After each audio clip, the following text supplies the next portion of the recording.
வேண்டிய ஒரு பட்டு வந்து கட்டியிருக்கோம். அந்த பட்டு உபயதாரர்கள் வந்து திரு வடிவேல், திருமதி கிருஷ்ணவேணி குடும்பத்தினர் சூலூர், திரு எம் கௌரி குடும்பத்தினர் சூலூர், திரு ராஜசேகர் நிலையில் வாழும் சத்யா குடும்பத்தினர் சித்தாபுதூர் கோவை, திரு வெங்கடேஷ், திருமதி மகாலட்சுமி குடும்பத்தினர் சூலூர், திரு கார்த்திகேயன், திருமதி ஜீவா குடும்பத்தினர் சூலூர், திரு தங்கமணி, திருமதி வேலுமணி குடும்பத்தினர் சூலூர், திரு முருகானந்தம், திருமதி உமாமகேஸ்வரி ஆசிரியை காரணம்பேட்டை, திருமதி பத்மாவதி ஆசிரியை ஓய்வு மற்றும் குடும்பத்தினர் ஒண்டிப்புதூர், திரு எஸ் தண்டபாணி, திருமதி கலைச்செல்வி, திரு டி குருபிரசாத் ஜனனி குடும்பத்தினர் தாராபுரம், திரு பாலசுப்ரமணியம் மற்றும் திருமதி ராஜலட்சுமி குடும்பத்தில் சூழல்.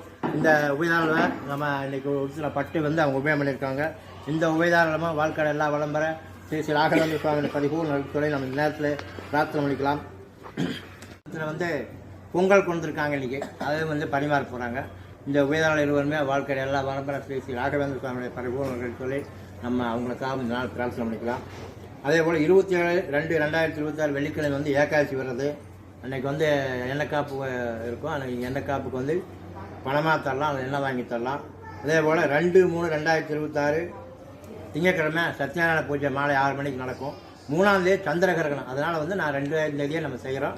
2/3/2026 சத்யநாராயண பூஜை நடக்கிறதுக்கு வந்து எல்லாம் கலந்துக்கோங்க. அதே போல் 7/3 நம்ம ராகவேந்திர சுவாமியுடைய குரு வியாசராஜர் அவருடைய ஆராதனை அதே போல் வருது. அந்த ஆராதனையை வந்து கலந்துக்கிறது இந்த நேரத்தை தெரிவிக்கிறேன். நான் ஒவ்வொரு சூக்தமாக சொல்லிட்டு இருந்தேன். அக்னி சூக்தம்னு சொல்லி அவர் கிடைப்பார். அந்த அக்னி சூக்தம் வந்து ரொம்ப வந்து பவரானது, எரிய ஆரம்பிச்சிடும் அந்த சந்தனத்துக்கு. அதனால் அக்னி சூக்தம் சொல்லி பண்ணலான்னு சொல்லுங்காட்டி அப்புறம் யார் என்னன்னு கேட்க இவர் வந்து சுதி நட்சத்திரத்துடைய சிஷியர் இவர் எல்லாம் பேசி பார்க்குறப்ப அப்புறம் தான் அவருடைய பவர் என்னன்னு அப்போ தான் தெரியும். அதுக்கு பிறகு ஒரு சூக்தம் சொல்லி அதுக்கு குளிர்ச்சி பண்ணுவார். அப்படி ஒரு அதான் அவங்க வீட்டில் டம்ளரெல்லாம் பார்த்தீங்கன்னா டம்ளர் வந்து கீழ்பாகமே இருக்காது, கையில் வந்து இப்படி வச்சுட்டு தான் குடிக்கணும். அந்த மாதிரியான ஒரு வறுமையில் தான் வந்து அவர் இருந்ததே, இப்போ வளர்ந்ததே எல்லாமே. கௌதம கோத்திரம் அவருது இல்லையா, கௌதம கோத்திரம்னு சொன்னாவே அது வந்து இசையில் வந்து வீணையில் வந்து ரொம்ப சிறப்பாக வந்து பண்ணிகிட்டு இருப்பாங்க. இந்த மாதிரி இன்னும் அவர் சொல்ல கதையாக வந்து சொல்லிகிட்டே போயிட்டு இருக்கலாம். நமக்கு வந்து கால நேரம் இல்லை. நம்ம சார் பேசின மாதிரி ரொம்ப சிறப்பான நாள் இன்றைக்கி. ராகவேந்திர சுவாமியுடைய பிறந்த நாளுங்கிறது ரொம்ப சிறப்பான நாள். இன்றைக்கி கலந்துக்கிற எல்லாருக்குமே வந்து ரொம்ப வந்து கொடுப்பினி. அதே போல் இந்த பிறந்தநாளுக்காக நம்ம அன்னதானத்தினுடைய இனிப்பு வழங்கியிருக்காங்க.